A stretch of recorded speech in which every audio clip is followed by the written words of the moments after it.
Você já se perguntou se desafiar o sagrado tem um preço? Vamos expor um padrão chocante que conecta a arrogância à queda. Descubra agora como ícones mundiais, da música à política, pagaram um preço terrível por sua soberba. Prepare-se para uma verdade que mudará sua visão de mundo. Dizem que nossas palavras e ações deixam cicatrizes no templo, mas será que existe um padrão nas consequências que retornam? Um padrão perturbador que conecta a arrogância extrema a uma queda devastadora? Do Império Romano aos palcos do rock and roll, das vozes obedientes enceitas às celebridades que influenciavam milhões. Pessoas marcadas pela mesma sequência: arrogância, afronta a Deus e um fim que parece castigo. Coincidência? Começamos com John Lennon. O ano era 1966. Os Beatles não eram apenas uma banda, eram um fenômeno global. Em uma entrevista, o jovem John Lennon fez uma declaração que passaria para a história. O cristianismo vai acabar. Ele vai desaparecer. Nós somos mais populares que Jesus agora. Quando a citação chegou aos Estados Unidos, a reação foi imediata, gerando manifestações e queimas de discos. Lennon tentou se desculpar, mas o dano já estava feito. 14 anos se passaram, os Beatles não existiam mais, e Lennon vivia uma vida reclusa em Nova York. Naquela noite fria de dezembro, em frente ao seu apartamento, seu destino foi selado de forma trágica. Ele foi assassinado por Mark David Chapman, um fã perturbado. Durante seu interrogatório, Chapman citou a declaração de Lennon de 1966. Somos mais populares que Jesus. A ironia cruel e aterrorizante. Se as palavras de um único homem podem repercutir de forma tão trágica, o que dizer do orgulho coletivo de uma geração? Thomas Andrews, o criador do Titanic. No início do século XX, o Titanic era a personificação do poder, do luxo e da confiança da era industrial. No centro deste triunfo da engenharia estava Andrews, um arquiteto naval brilhante. O orgulho era imenso, e dele emanava uma confiança inabalável, que contaminou a todos. Foi nesse clima de arrogância que nasceu a famosa frase, supostamente dita pelo dono do Titanic: nem Deus poderá afundar este navio. Em 14 de abril de 1912, em sua viagem inaugural, o colosso de aço colidiu com um iceberg. O impacto foi fatal. A obra inafundável estava afundando. Testemunhas relatam que Thomas Andrews foi um dos primeiros a entender a gravidade. Mais de 1.500 vidas se perderam, incluindo a de Andrews. O navio que não podia afundar hoje repousa a quase 4.000 metros de profundidade. Um eterno monumento à arrogância humana. E o que dizer de Marilyn Monroe? Ela era a mulher mais desejada, a estrela mais popular de Hollywood. Para o mundo, Marilyn tinha tudo: fama, fortuna, beleza e adoração. Mas, por trás da fachada deslumbrante, havia uma profunda escuridão, uma alma atormentada.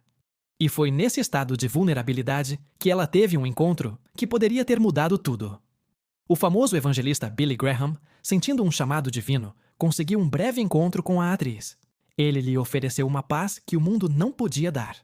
Após ouvir a mensagem, a resposta de Marilyn foi curta, fria e definitiva. Não preciso do seu Jesus. Apenas alguns dias depois, o mundo acordou em choque. Marilyn Monroe, com apenas 36 anos, foi encontrada sem vida em sua casa, vítima de seus próprios demônios. Uma trágica parábola sobre a fragilidade por trás da fama. Em dezembro de 2023, o mundo viu em tempo real uma maldição se voltar de forma imediata e fulminante contra quem a desferiu. O cenário? O parlamento turco. O homem no pódio era Hasan Bitmez, um deputado que criticava duramente Israel. Aparentemente com raiva, ele proferiu uma maldição que ficaria gravada na história. Ele disse: mesmo que escapem do tormento da história, vocês não escaparão da ira de Alá. No instante em que a última palavra deixou seus lábios, algo inacreditável aconteceu. Diante de seus colegas e das câmeras que transmitiam ao vivo, Hasan Bitmez desabou para trás, sua cabeça batendo com força no chão de mármore. O caos tomou conta. Médicos que também eram deputados correram para socorrê-lo. O diagnóstico: um infarto agudo. A ira que ele desejou a outros pareceu se manifestar nele mesmo. No final dos anos 60, os Estados Unidos viviam uma revolução cultural. Muitos jovens buscavam uma nova forma de espiritualidade. Foi nesse momento de crise de valores que surgiu uma das figuras mais assustadoras do século, Charles Manson, um ex-presidiário com um carisma perturbador. Seu olhar hipnotizava pessoas vulneráveis. Ele criou um grupo chamado A Família. Para seus seguidores, Manson era a reencarnação de Jesus Cristo. Ele misturava trechos da Bíblia, músicas dos Beatles e drogas alucinógenas para pregar suas ideias. A principal delas era o Helter Skelter, Uma teoria maluca de guerra racial apocalíptica. Para dar início a essa guerra, em agosto de 1969, ele mandou seus seguidores cometerem assassinatos brutais. Entre as vítimas estava a atriz Sharon Tate, grávida de 8 meses. Manson nunca matou ninguém com as próprias mãos, mas foi ele quem arquitetou tudo. O fim do mundo que ele tanto esperava nunca aconteceu. Ele terminou trancado por mais de 40 anos em uma cela. Morreu de causas naturais em 2017. Velho e esquecido. Um monstro sem palco. Um falso profeta que terminou como um símbolo patético do mal. Se Manson mandou seus seguidores matarem por ele, o próximo falso profeta daria um passo ainda mais extremo. Jim Jones. Nos anos 50 e 60, seu grupo, o Templo dos Povos, era visto como uma igreja moderna que lutava pela igualdade racial e ajudava os pobres. Para muitos, Jones era um pastor carismático. Ele oferecia acolhimento e propósito. Mas por trás dessa imagem de homem de Deus, algo sombrio estava crescendo. Com o tempo, Jones começou a deixar a Bíblia de lado e colocava a si mesmo no lugar de Deus. Dizia ser a reencarnação de Jesus, Buda e até Lenin. Ele exigia obediência total. Pegava o dinheiro dos fiéis e controlava todos os aspectos da vida deles. Para fugir da imprensa, Jones levou seus seguidores para a selva da Guiana. Ele criou uma comunidade chamada Jonestown, que na prática virou um campo de controle mental. Jones preparava todos para o fim, realizando noites brancas, simulações de suicídio coletivo. Em novembro de 1978, o congressista americano Leo Ryan foi até Jonestown investigar denúncias. Quando alguns pediram para sair, Jones entrou em pânico. Seus seguranças mataram o congressista e outros no aeroporto. A partir dali, não havia mais volta. Jones reuniu todos e disse que o mundo inteiro viria para destruí-los. A única saída, segundo ele, seria um suicídio revolucionário. Ele ordenou que todos bebessem um ponche com cianureto. Foi um cenário de horror. Mais de 900 pessoas morreram. Jim Jones, no entanto, não bebeu o veneno.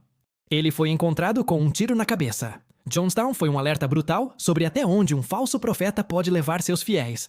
David Koresh, o líder do ramo davidiano, um grupo religioso que vivia isolado no Texas. Sua força vinha do seu domínio impressionante da Bíblia. Ele afirmava ser o Cordeiro de Deus, o único capaz de abrir os 7 selos do Apocalipse. Com esse título, Koresh se via como uma figura divina. Ele tomou várias esposas espirituais, incluindo menores de idade, e acumulava uma grande quantidade de armas, acreditando no confronto final com as autoridades. Em 28 de fevereiro de 1993, agentes federais tentaram cumprir um mandado. A operação saiu do controle e terminou em tiroteio. Assim, começou um cerco tenso que duraria 51 dias. Milhões assistiram pela TV ao impasse inacreditável. No dia 19 de abril, o FBI lançou uma operação final com gás lacrimogênio. Poucas horas depois, o prédio pegou fogo, transformando o local em um inferno. David Koresh morreu junto com mais de 75 pessoas, entre elas mais de 20 crianças. O homem que dizia ser o Cordeiro de Deus não salvou ninguém. Existe uma ironia sombria no início da história de Stalin. Antes de se tornar um dos maiores perseguidores da fé, ele estudou para ser padre na Geórgia. Como líder supremo da União Soviética, Stalin declarou guerra à religião. Milhares de igrejas foram fechadas e destruídas, padres executados ou enviados para campos de trabalho forçado. Stalin queria erradicar a fé e, no lugar dela, erguer uma nova religião, ele mesmo. Seus retratos tomaram o lugar dos ícones sagrados. Mas o homem que se colocou acima de Deus não escapou do fim que espera todo tirano. Na noite de 1º de março de 1953, Stalin teve um derrame cerebral. Ele ficou horas ali agonizando. Seus guardas estavam tão aterrorizados que não se atreveram a entrar sem permissão. Ele morreu sozinho, sufocado pela própria máquina de medo que criou. Depois de sua morte, o império que ele construiu começou a ruir. Suas estátuas foram derrubadas, mas aquilo que ele tentou destruir, a fé, sobreviveu. Robespierre, o incorruptível, um dos líderes mais radicais da Revolução Francesa. Obcecado por criar uma sociedade perfeita, a República da Virtude. Ele liderou um movimento para tirar a religião da vida das pessoas. Fechou igrejas, destruiu símbolos religiosos e até criou um novo calendário. Robespierre decidiu criar sua própria religião oficial, o culto ao Ser Supremo. Enquanto falava de virtude, o país vivia o reino do terror.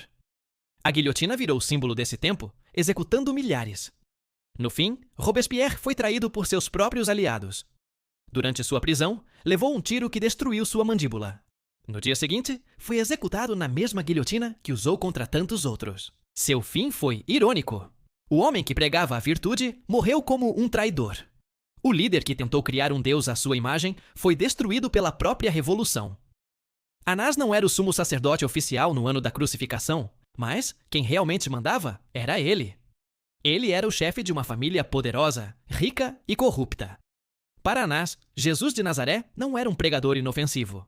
Ele desafiava a autoridade religiosa e atacava diretamente os lucros que Anás tirava do comércio no templo.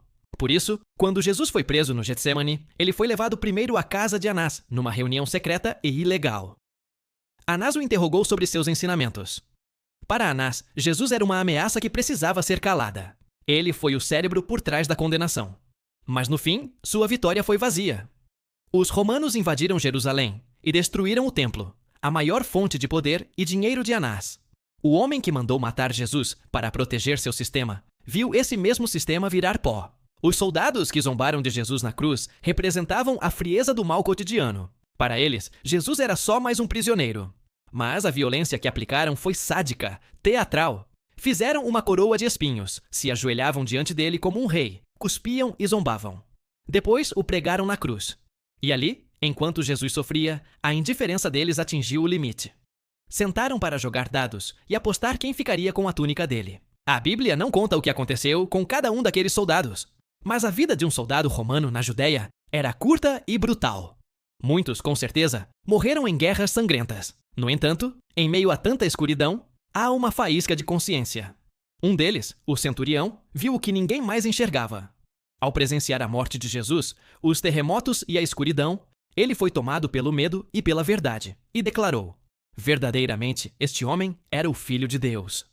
Essas histórias não são sobre vingança, mas servem de alertas. Elas nos lembram sobre respeito, humildade, reverência e fé. Porque no fim, a verdadeira força não está em desafiar Deus, mas em reconhecer quando estamos diante dele. E na sua opinião, qual grande nome ficou de fora da nossa lista? Que outra figura histórica, ou famosa, você acha que se encaixaria perfeitamente neste vídeo? Deixe sua sugestão abaixo, pois ela pode se tornar o próximo vídeo do canal. Se esse conteúdo foi de valor para você, deixe seu like e inscreva-se para apoiar nosso canal e não perder as próximas verdades impactantes.